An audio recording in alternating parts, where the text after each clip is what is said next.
Hi everyone, welcome back to another video. In today's video I am going to be planting out the cottage garden behind me.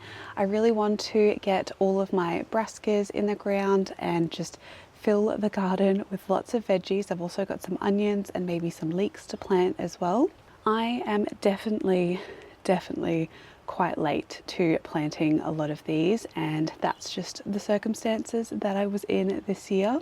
But it is better late than never, so I'm going to start today and just gradually throughout this week just do some plantings here and there. I don't have too much time today, but I definitely want to plant some kohlrabi in the ground, so I have a little area for those. But I also wanted to welcome all the new subscribers that we've had recently. If you are new here, a massive hello. And if you don't already know, my name is Robyn and I live here on the south coast of New South Wales, Australia with my partner and our 2 cats. I'm currently about 20 weeks pregnant, so things are a little bit slow in the garden right now. Hence why a lot of the seedlings I'm getting in quite late. And we do run a backyard flower farm here as well. So I'm also in the process of planting that out, which will be a separate video. But for today, I wanted to just focus on this cottage garden. I'll show you a before, do a little bit of a walkthrough and show you my plans. And then we'll get planting over this week. All right, we're kind of in the middle of some rain showers at the moment. I don't know if you can tell, but it is slightly sprinkling. We had about almost 70 mils of rain last night. We have been having so much rain. We're not in a very wet climate, but it just has happened to be the last few years we have had an extreme amount of rain. So that's something that I am always trying to deal with. We also have very heavy clay soils, so it kind of makes it hard to grow certain things here. But luckily, one thing that does grow really well here is brassicas. So this is kind of the overview of the cottage garden here that has all of the empty spots. But firstly, I'll show you over here. This is one tray of brassicas that I'm going to get in the ground. A lot of these are broccoli, cabbages, kohlrabi, and I think I've got a few little silver beets here. But yeah, they're all looking really healthy. I'm really excited to get these in the ground. And I like to sow these in trays, kind of like that one down there. And then when they get their true leaves, I pot them up into little tube stock trays. And this just allows me to not have to use as much potting mix when I am transplanting them. And it just lets them get a little bit more established with lots of good growth before I can plant them out. So today we are probably going to be focusing on the kohlrabi, like I said, and planting in that little area over there. In this area, I just have some cardboard down to smother some weeds. I cut a lot of this back and we did this in a previous vlog. I've also just got a pathway through there that's slowly breaking down. All of that organic matter will be added back into the soil. And I do have some snow peas planted on this trellis. They're sown as seeds, but because of the cold weather that we've been having, they haven't popped up yet, so I'm a little concerned that they might not, but I'm thinking with this rain that we've been having and will have for the rest of the week, the nighttime temperatures aren't that cold, so I'm hoping that they can sprout up over the next few days. Otherwise, I might just have to transplant some plants in there. But on the other side of this, next to my lavender plant that I'll keep pruned back, all in here I'm going to be planting kohlrabi, and I think maybe I'll do like a line of onions as well at this front. I'm not too sure yet. Yeah, I think I might do that, but I think all of this is going to be kohlrabi that I'll plant in there. I have purple Vienna kohlrabi to plant, and then I just have some other herbs around here like parsley, rosemary, and some other herbs over there. In this area, this is probably going to be broccoli and maybe some leeks along the pathway, maybe some cabbages as well, or maybe silver beet. To be honest, I haven't thought about this side yet. That might be tomorrow's job, but I do have a David Austin rose in the middle here, which really does get quite large. So I need to keep that in mind and probably plant the taller things on this side, shorter things in the front and around here. And then over this area, this is all going to be broccoli along here with onions or leeks up the front, I think, and maybe some cabbages. It'll be kind of like leeks or onions, cabbages and broccoli is the plan for here. And maybe some more broccoli in here. I just need to tidy this up because it's a little bit weedy in here. And then behind this shed here, I'll take you around. I have a few more beds back here, and this has all anemones in here. This is part of the cut flower farm area, which extends all the way back down there. And this is also going to be broccoli or cabbages in here. So I've got a little bit of space at this bed, and then a whole about 4-meter bed here for broccoli. So I'm hoping that's going to be enough space. If not, then I can always encroach down into the flower farm behind these beds and plant down there. So that is the plan for the week. I don't really know how filming is going to go for this video. It's about to rain again right now. It is currently kind of raining. So whether I get some shots of me planting or showing you at the end, we'll figure it out as we go. I might do a voiceover, but either way, I need to get this garden planted, and I really need to get some veggies in the ground growing so that I can have food, because one of my main goals this year was to grow some more food, and brassicas are definitely my favorite veggies to eat. I love broccoli and cabbages and kohlrabi, absolutely delicious. So yeah, that is definitely the plan for this week. So I hope you enjoy this video. If you like these kinds of videos, then make sure to give the video a like and subscribe. It really does help me out to know which kind of videos you like best. Starting to rain a little heavier now, so I might pop in, have a cup of tea, then come back out and start this planting.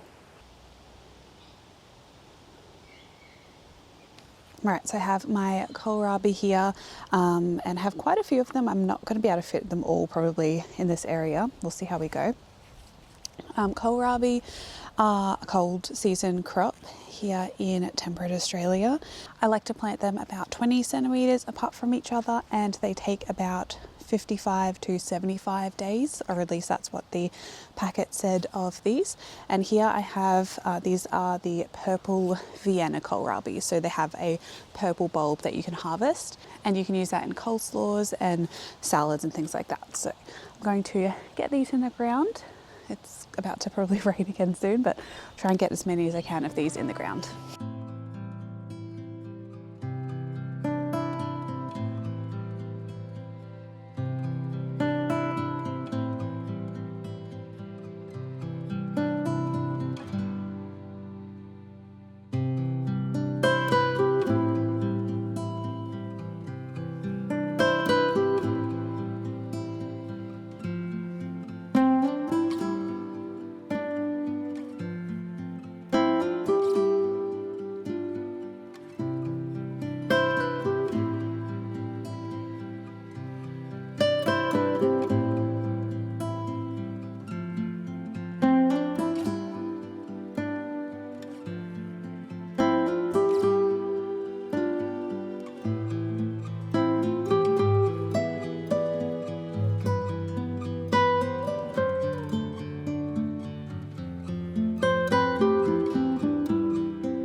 Alright, so I ended up planting, how many? 2, 4, 6, 12 kohlrabi in this little area and that really, really sad line of onions. Don't think they're going to make it. If they do, it will be an absolute miracle. So we'll see. But yeah, I'm happy with that little patch. And then over here, I had a few more left over. So I thought I would plant them in front of the rows. Now, because this will get quite big, it doesn't really matter because these are a nice quick crop. They should be done in a few months, and by the time the rose is kind of growing again, when the weather warms up, these will be fine. So I don't really mind planting them too close to the rose at the moment, but I do have another 10 planted here. So all up, a good amount of kohlrabi. I'm going to go in and have another quick break because it has started to almost rain again, but we'll see. I might be able to get maybe some cabbages or something else planted in here today. I think getting this area planted would be nice for today, so that's kind of my goal. I might come back this afternoon and finish this off.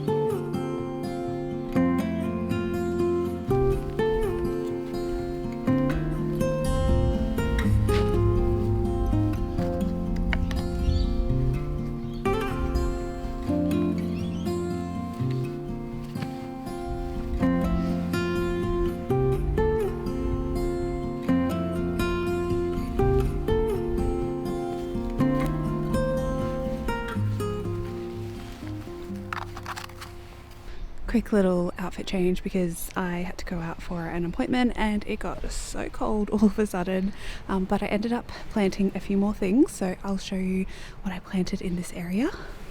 So this is where I had the kohlrabi, and then over on this side I ended up planting some red acre cabbage. So I've got 1, 2, 3, 4, 5, 6 of those, and then I did 4 Italian sprouting broccolis just through here. And I think that'll look nice as well because it'll kind of have like a bit more of a tiered look. So the broccoli at the back and then the shorter stuff up the front. And I really like red acre cabbage. I think it looks really pretty and I think it'll look nice along the pathway, as will all of the purple kohlrabi and the rose when it starts to grow again. Yeah, I think this area will look really great. So all that's left is to plant around where that cardboard is. I need to take that up, and there's also a spot in there that I need to plant. So I'll have a think about that and do that tomorrow, and then also tackle that garden and the big garden bed behind, which I think I've decided I'm just going to plant these, which are the no, that's not it. These are the purple sprouting broccolis, and this is probably one of my favorites to grow. So I want a whole row of that, a whole bed that I'll plant behind the shed, and then I'll probably be tomorrow's job. Luckily, I don't have to worry about watering or anything because we're having a lot of rain at the moment, probably more tonight and more for the rest of the week. So I think I'm going to head inside and go and get warm and then come back out tomorrow in between the rain and get the rest of this planted. It's looking so good already. I can just envision how it's going to look. And I'm trying to make this garden also look really beautiful. I really love my gardens to look nice, obviously. I'm sure everyone does, but it makes me want to come out here more when the garden is looking beautiful. And by using things that have different colors, like all of the purple and the red brassicas, it really is going to make this garden pop in and amongst all of the green and the flowers that are going to come up as well. Like, yes, I could do just rows and rows of veggies, which towards the back of the property I tend to do that with the flowers and more veggies down there, but I do like this space behind me near the house to look beautiful and inviting. It's going to get me coming down here more and actually just be around this area. Therefore, I'm going to be keeping on top of weeds a lot more, making sure the plants have the correct amount of nutrients, and just like keeping on top of pests and bugs. So I think it's just good to keep in mind that there's all different types of gardening styles. You can be super productive, but for us it's just us two here, and I do like to incorporate a little bit more permaculture principles into the garden, so into planting things to create that biodiversity that is going to confuse bugs and hopefully invite good bugs into the area. So I'm gonna go get warm and I will check back in with you tomorrow.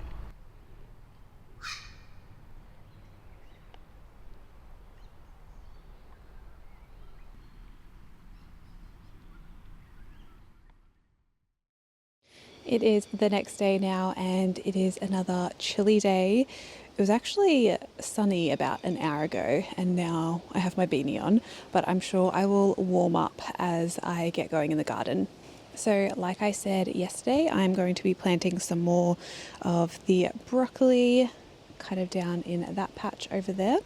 And I also want to try and get that other bed done. So I think I'm just going to roll the clips of me just planting everything, maybe do a voiceover of what I'm actually planting where. But yeah, I want to get this done because it's just very windy today. So I thought I would chat a little bit about soil in my permaculture garden while I am planting out these. I try and focus on 3 main components with my soil and kind of do try to follow permaculture principles in terms of soil health. So those 3 things, firstly, I'm looking at the structure of my soil. So what kind of clay content or sand content do I have? What's actually the bulk of my soil?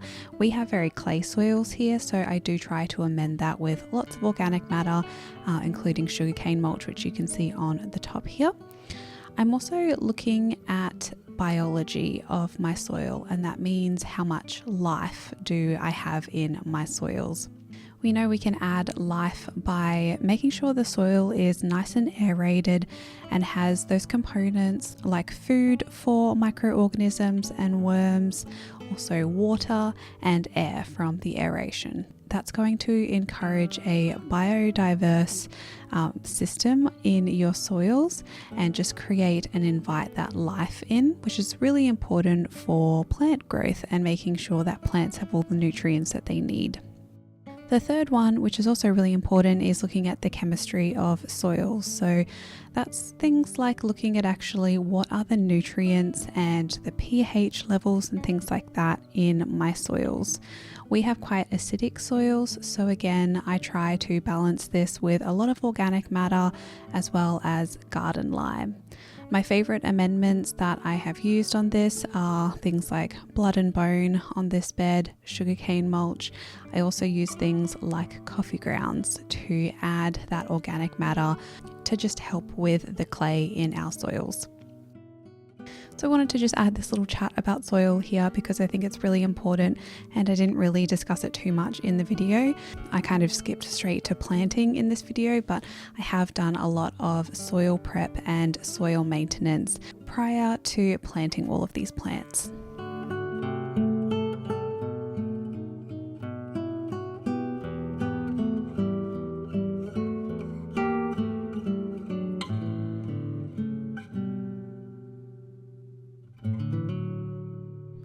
It seems we have gone from very cloudy to very sunny at the moment, which is a really nice change and allows me to actually show you everything that I have planted and what everything looks like.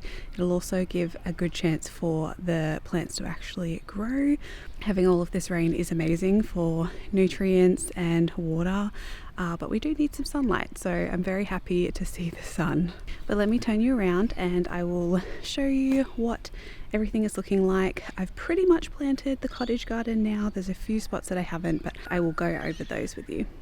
Right, we're going to start on this side. The sun is going to make it a little hard to see certain things, but I'll do my best. This side here, I really haven't done anything to. This is going to be another day. I will weed this and sort this out. We're still harvesting heaps of mizuna in here, and it's just kind of like the frog area. This is where I hear all the frogs at night, so I know there's a lot of wildlife in here. So I do just want to be careful with this area and take things out slowly to reduce any impact that I have on the frogs, because frogs are my best friends in terms of dealing with slugs, because I have seen quite a few around with all this rain. Okay, so this area here, this is where I had the rows, and you would have seen I ended up planting some Italian sprouting broccoli. I ended up planting one more down here as well, so I have 5 going there. I have about 6 cabbages along the pathway, and then some kohlrabi up the top. In this bed over here, I ended up doing broccoli at the back. So I have some more Italian sprouting broccoli, and then I think there was 2 of the, I should have labeled these, but I think there's 2 purple sprouting broccoli down here. And then I have some early Jersey Wakefield cabbages that I've planted in front of those. They might be a bit too close, and also I will have to prune this leptospermum as the broccoli and everything grow, but for now it's fine. It'll just keep it all nice and protected. So we've got quite a few of the early Jersey Wakefield cabbages, and I think there also are some golden acre mixed in with those, but they are all planted along there, and they pretty much go all the way up to there. And then I ended up going through those sad looking onions again, and I have a whole row of them planted down here. They're planted very close together and they look ridiculous, like you can't even really see them. So again, if anything amounts to anything with these onions, I will be very surprised. But I think the plan is to sow some more onions and just have better luck with the next sowing. Plant them in some more nutritious seed raising mix, but hopefully they will all grow well. And I've planted them quite close to the jonquils here. These will flower soon and then they'll die back, and when they die back will be really when the onions will take off with the warmer weather. So that is that bed there, and then I'll slowly turn around. This is where all of the kohlrabi was planted that you saw at the start of the video, and another row of onions. I have the red trapea onions mainly planted, so that's all in that area. And then I planted 2 or 3 more red acre cabbages on this side of the pathway to kind of mirror the other side of the pathway, which I think will look really nice. Alright, I'll head down to behind the shed and show you this area. Hopefully it hasn't been washed away overnight. Okay, I think we're all good. I ended up planting 4 red acre cabbages just in this area, had some space, and then all of this is purple sprouting broccoli, a whole row of that, and they are teeny tiny at the moment, but they will take off. I think if we keep having sunny days like this, they will really grow quickly. They're really healthy seedlings, so that's a good start at least. The only thing I'm just going to have to watch out for is a lot of birds and slugs getting these. So that is pretty much it for this video. I hope you enjoyed coming along with me and planting out all of my brassicas and some of my onions. I'm really hoping that they all survive and grow well, and fingers crossed they grow nice and quickly so that I do get a harvest. I may have to net some of them as the weather warms up, just to keep on top of the cabbage moth butterfly. But for now, we pretty much have like the rest of July and all of August where temperatures are really nice and cool. So that will allow the crops to get nice and established, and then hopefully we can start harvesting. The kookaburras are having a nice time today. I think they're also really enjoying the sun. But let me know what you're up to in your gardens at the moment. I would love to know, what are you planting? What are you harvesting? What's going on? Would love to know, so leave me a comment in the comment section. If you would like to support the channel, you can like this video and subscribe for lots more gardening and flower farming content. It's completely free for you and really does help me out. And if you want to see extra videos of kind of what we get up to day to day and on the weekends and things like that, I have a Patreon where I upload extra videos. It's a small fee to join, but you do get extra videos each month and just helps to support me continuing to make these videos here on YouTube. Otherwise, I do have a coffee link if you want to shout me a coffee or a cup of tea to get me through all of the editing. That is always very much appreciated as well. But thank you so much for being here again. I hope you are having a lovely day wherever you are in the world, and until my next one, happy gardening everyone. Bye.